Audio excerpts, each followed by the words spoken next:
Good morning and welcome to a positive reflection on where the New Zealand Warriors are at. And there's ample reason to be pretty positive because the Warriors are in the NRL finals again. This is the second season during the two Andes era.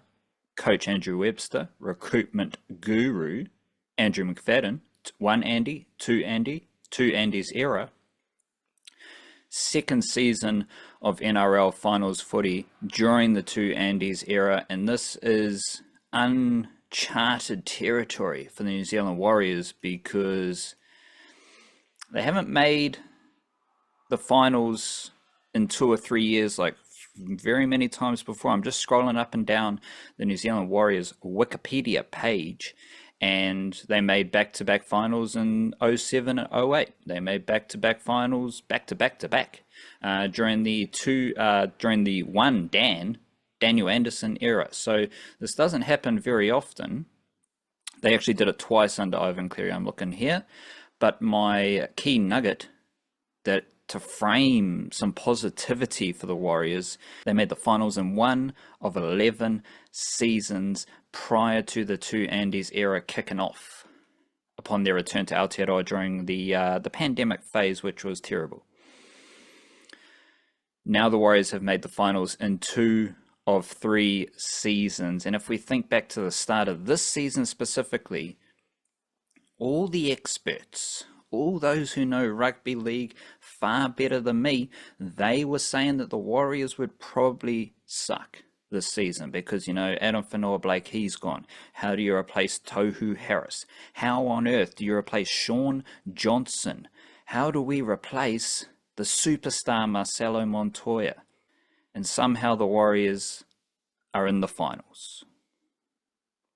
And if we think during these 3 seasons of the two Andes era, how many players have come and gone? It's pretty impressive. Like we think just focus in on the young forwards. To start this season, Zion Maiu'u was pushing for NRL game time. He was behind Dimitri Vaimunga and Leka Halasima as my best young forwards at the Warriors. The Warriors let him go. And we've got Tanner Smith, we've got Eddie Ieremia Toiava, Jacob Laban keeps getting better, and there's a whole crew of young forwards waiting for their opportunity in New South Wales Cup, because at the same time that the Warriors have made the finals in 2 or 3 seasons during the two Andes era, the New South Wales Cup team is in their 3rd consecutive season of being top 4, and they've had their most dominant season of New South Wales Cup reserve grade in New South Wales during the two Andes era. It's disgusting how good they've been in reserve grade. Each season of New South Wales Cup, the roster of players involved has changed, and during that time we've seen the young forwards progress to the NRL. Every time one of those young forwards steps up to NRL, or every time a key player steps up to NRL, whether it's Sam Healy, Tana Boyd, Tamaira Martin, who are all fantastic in New South Wales Cup this season, each time one of them goes up to the NRL, someone else performs and helps that New South Wales Cup team win. Luke Hanson, Jet Cleary in the halves, Makai Tafura at hooker, Jacob Auloa at hooker, Freddie Lussick just helping out, doing whatever role he needs to do. Young forwards stepping up, Jason Salalilo, Kalis Fatialofa, Rodney Tuipolotuvea, Harry Durbin, Toby Crosby, all those dudes have helped the New South Wales Cup team win this season, have their best season of the two Andes era, and keep them in a highly competitive zone where they're combining high performance and development, even though the players at the top progress to the NRL team. They depart New South Wales Cup, and there's a bunch of players who have left the New South Wales Cup team to go to Australia or beyond. So we have, 6 combined seasons across the NRL and the New South Wales Cup, in which the Warriors have made the finals in 5 of those seasons. And if we're zoning in on that top 4 thingy-majig, the Warriors have been a top 4 team in 4 of those 6 seasons.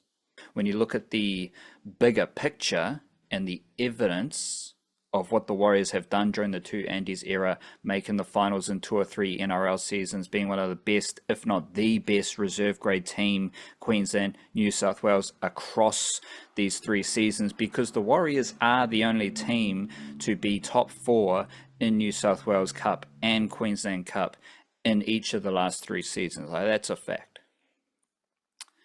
So that bigger picture is very positive to me, but in the smaller picture, if we're looking out a teeny weeny window, if we got our focus goggles on the recent work of the Warriors in the NRL, it's a bit of a bummer.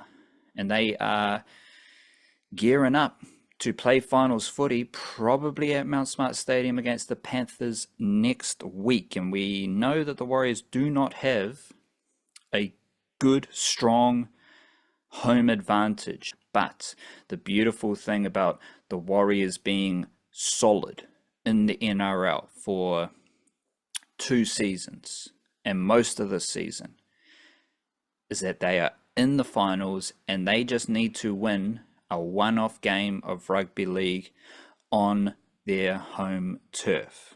The winning recipe for the Warriors was on display against the Seagulls, kinda. It was on display because Erin Clark was awesome. Erin Clark played 80 minutes for the first time this season, and playing a full game meant he was chalking up a lot of stats. 8 tackle busts and 6 offloads. Both of those are season highs for Erin Clark, who I believe has been the best Warriors player overall this season. Erin Clark is fast for a middle forward. He's got good passing in both directions. He's a ruthless wee chap, and he has emerged as a leader for the Warriors, because you got no Mitchell Barnett, but you got Fisher Harris, you got Kurt Capewell and those type of dudes, but we've got Erin Clark and Marata Niukore stepping up as leaders. Marata Niukore, again, one of the commentators against the Seagulls described Marata Niukore as a crucial player for the Warriors. Marata Niukore is not crucial. He's not a key player for the Warriors, but respect to Marata Niukore and what he does. Funky thing about Erin Clark and Marata Niukore is they both started at the Warriors. So they left. Marata Niukore went to the Eels before making his NRL debut at the Eels. Erin Clark debuted for the Warriors. So if we're just focusing on those 2 players, they should be fizzed up. They have a bit of pride in the Warriors because they have returned to Mount Smart to help the Warriors be a decent finals team in 2 out of 3 seasons of the 2 Andes era. Erin Clark's awesome. Love Erin Clark. He is the leading offloader for the Warriors with 37 offloads this season. As I said, he had 6 versus the Sea Eagles. Right now, as of Saturday morning, midway through the last round of rugby league, he is the only Warriors player in the top 40 for offloads in the NRL. I think Dimitri Vaimonga is next up with like 21 or 20 or something like that. So the recipe for success with the Warriors was shown in how good Erin Clark was against the Sea Eagles. And this may be clarified by the absence of Rocco Berry. Shout out Rocco Berry. I'm sure you're a nice chap. I'm sure you're going to be a good rugby league player if you can stay on the field. The issue is that Rocco Berry can't stay on the field. He's played 9 games this season. 5 of those he's played 80 minutes. 4 of them, almost half of his games this season, he has not finished the game. And this is a weird situation because Rocco Berry has been an automatic return to starting centre player when he's available this season by Andrew Webster. And I don't think Rocco Berry has shown that he should be viewed as a locked-in starting centre for the Warriors. He's certainly not a defensive maestro right now, and he's all right. But I don't think he is deserving of the treatment he's getting right now, and that includes not playing New South Wales Cup. Rocco Berry played the first 3 games of the season, and on his comeback to NRL footy, but ever since then, he's just been straight into the NRL team with no reserve grade. That's the type of stuff that Wade Egan does. That's the type of stuff Fisher Harris, Nickel Clockstar, Roger Tuivasa-Sheck, Kirk Capewell, those type of characters get that treatment. I don't think Rocco Berry deserves that treatment. I think Rocco Berry needs to just grind through a lot of reserve grade footy to prepare himself to return to NRL. But that doesn't matter because he's probably not going to be playing next week. And if Rocco Berry's not playing next week, my best solution to this is to return to Adam Pompey, Shans Nickel Clockstar as the centres. And that means Taine Tuapiki at fullback. And if we have a Warriors team with Taine Tuapiki at fullback and somehow you get Sam Healey into the team as well, these are the ingredients for how the Warriors can win a finals game next week. Because they need a bit of flair. They need a bit of razzle-dazzle. I mean, to be honest, they need someone pushing up and support. Can anyone just do that one time? That would be good to have someone pushing up and support. They need it. They need the offloads. They need the attacking funk that Erin Clark provides because he's a fast little chap. He loves the tackle bust. He loves an offload.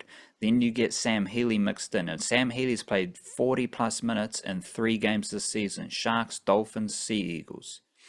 In those 3 games, in the order of those games, he's had 2 tackle breaks, 4 tackle breaks, 7 tackle breaks.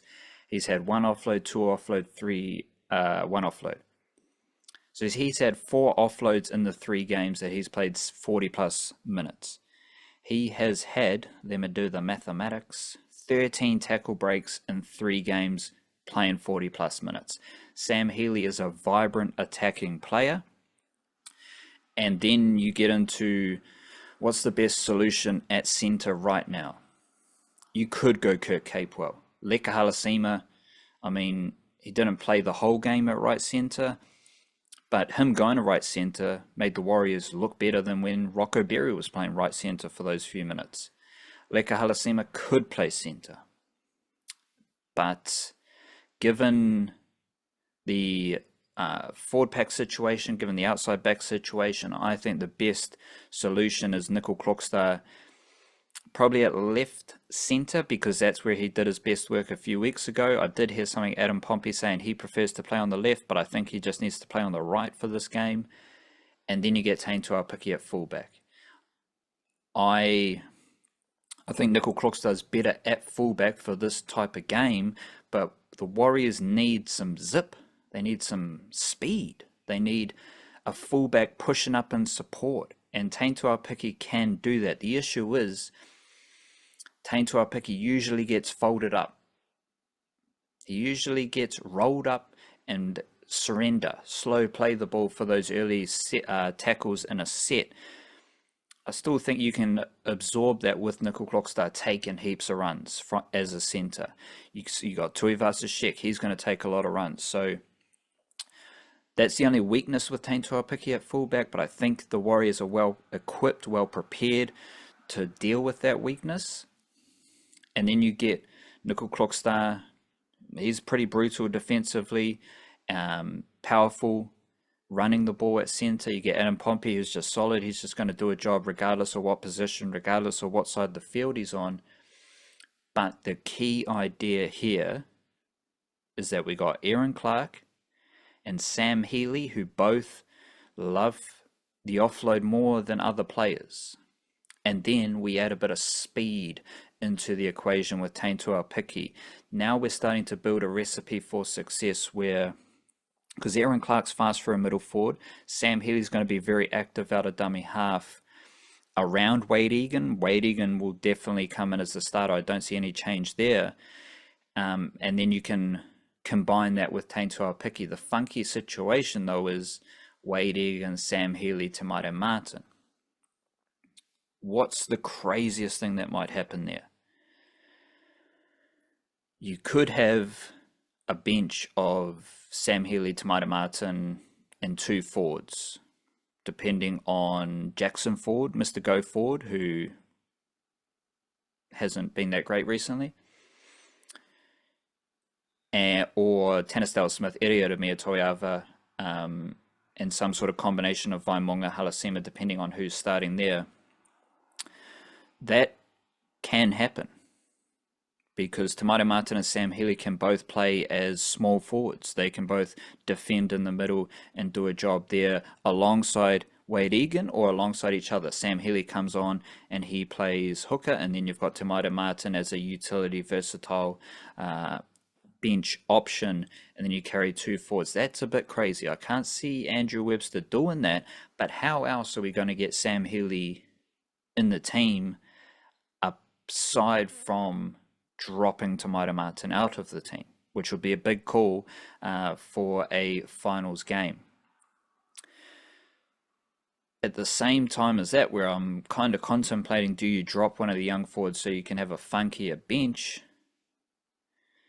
Iriira Mia-Toiava was fantastic against the Seagulls before getting injured, and he's now played 30 plus minutes in 4 of his first 5 games of NRL Rugby League. And if we look at the workloads of these young forwards, Vaimonga's played 30 plus minutes in his last 5 games. Tanner Stowers-Smith has played 30 plus minutes in his last 5 games. Iriira Mia-Toiava played 24 minutes on debut. Then he's gone 30 plus in 4 consecutive games. These young forwards are being relied on a lot, and the most sensible thing to do is keep that bench with those young forwards, maybe a bit of Jackson forward. A weird thing for the Warriors right now is that there's 2 kind of forces at play here. There's the force of Andrew Webster and how his rugby league teams are playing, and that is the grit and grind, set for set, work your opponents over, slowly build your way into the contest and finish strong. There isn't a whole lot of razzle-dazzle funky flair in the Andrew Webster recipe that has, in a bigger picture, been quite successful. That force is working against what is, my opinion, of the best way to win a finals game, probably against the Penrith Panthers. Because if the Warriors are playing grit and grind rugby league, well, that's how the Panthers have won 4 championships in a row.